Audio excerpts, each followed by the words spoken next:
Welcome back to the AI Daily Brief Headlines Edition, all the daily AI news you need in around 5 minutes. Over the weekend, Sam Altman announced that on Monday afternoon/evening, they would be hosting what they were calling a town hall for AI builders at OpenAI. In his announcement post, Sam said that this was an experiment and a first pass at a new format. He framed the livestream event as an opportunity to gather feedback as OpenAI begins building their next generation of tools. Ultimately, it's sort of played out as a Q&A about the state of the company and the industry. One of the big points of discussion was the performance of GPT-5 Altman acknowledged, for example, that the latest model has a writing style that can be unwieldy and difficult to read. He said, "I think we just screwed that up. We will make future versions of GPT-5.x hopefully much better at writing than 4.5 was."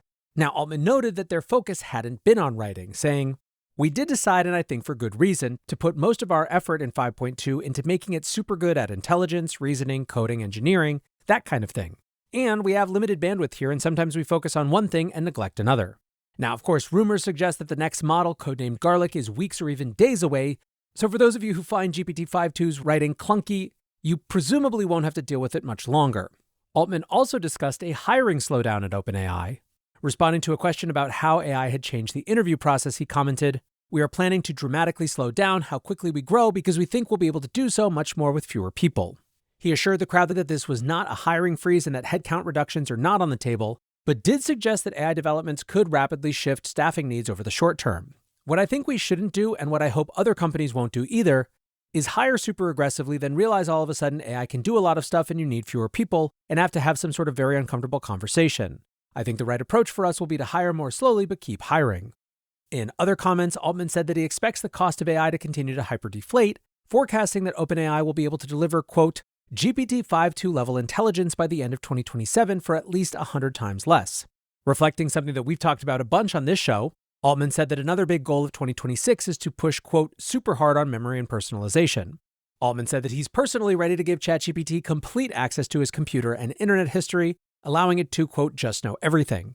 And while he acknowledged that security and privacy were still major concerns, he said that the company will focus on building a system that has, quote, such a deep understanding of the complex rules and interactions of my life that it knows what to use when and what to expose where. As part of that goal, Altman explained that login with ChatGPT is coming soon, which will in the short term enable token budgets to be shared across various apps, with the long-term vision being allowing portable memory to function across different AI products. We even got some little hints about their hardware plans, with Altman saying that the vision is now a collaborative multiplayer experience. He framed it as 5 people gathered around a table with what he called a little robot to help the group do better. And highlighting the massive shift that we have talked about extensively and is in fact the theme of the main episode today, Altman commented that, quote, what it means to be an engineer is going to super change. He said there will probably be far more people creating far more value, getting computers to do what they want. He noted at the same time, however, that demand for software seems not to be slowing down at all. So what to think about this overall? There were quite a few snarky responses to this on Twitter/X. Some people didn't like that comments were off on the live stream. Others thought that the vibes and the atmosphere were just really weird. Some thought that Altman himself looked kind of tired and run down, which others interpreted as OpenAI's competitive struggles, but which also could easily be explained by being father to an infant. Overall, what I would say is this. I think it kind of doesn't matter if there A, wasn't all that much revealed on this, and B, people have critiques about the vibes. I think that if OpenAI regularizes this, it could actually be really valuable and build a lot of trust. Having a predictable, regular place to have these sort of conversations could go a long way to making things that need to be explained not always feel like they're a PR response. So in that regard, I think it was successful and they should do more of it. Now, another discussion from this weekend around OpenAI had to do with their advertising plans. The information reports that pricing sheets are starting to circulate with a premium price tag for OpenAI ads. OpenAI appears to be selling on a CPM basis, with an offering at $60 CPMs or $60 per 1,000 views, which is around 3 times the cost of placing an average ad on, for example, Meta's platforms. The only data available during the early stage will be total ad views and clicks, which is obviously a lot less information than they're going to get from other advertisers, but presumably that will change soon. OpenAI does pledge not to sell personal data to advertisers, and they appear to be taking that stance to the extremes, and the premium pricing, at least at the beginning, probably won't be a deterrent to the early advertisers that are clamoring to get on the platform. Studies have generally shown that AI users have high intent relative to other types of internet users, which could end up easily justifying that premium over other digital ad units. Now, advertising isn't the only place where OpenAI plans to charge a hefty premium. Fintech reporter Simon Taylor recently noted that Shopify merchants are being charged a 4% fee for sales conducted through ChatGPT, which is a fee on top of existing Shopify charges. Shopify CEO Toby Lutke filled in some further details, commenting, "This is ChatGPT charging 4%, and we collect the fees on their behalf.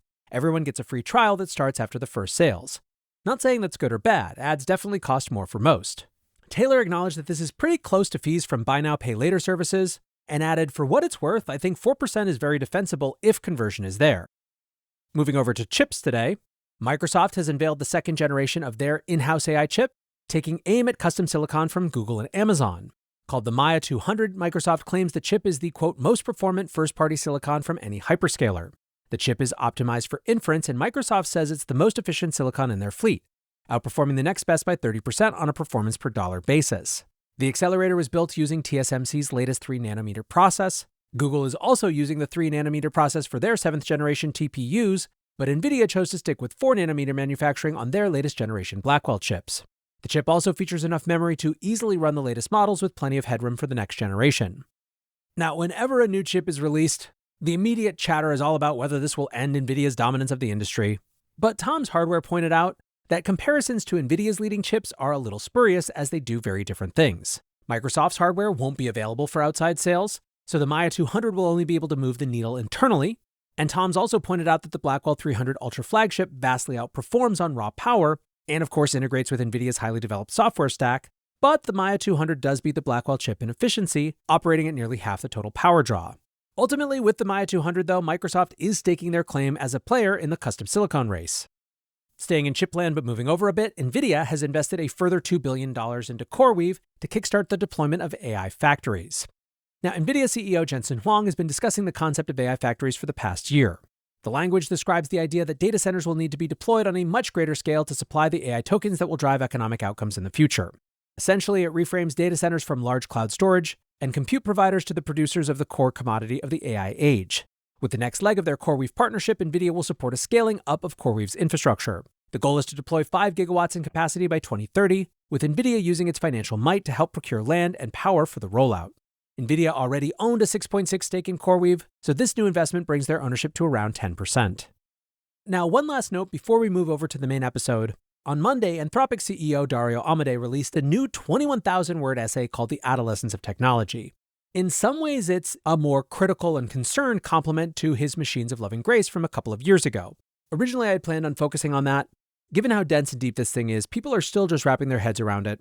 And so rather than dive all the way into it today, I wanted to give it a couple more days for takes and reactions to marinate. We will discuss it at some point this week, but in today's main, we are instead going to talk about something which I am calling the AI acceleration gap.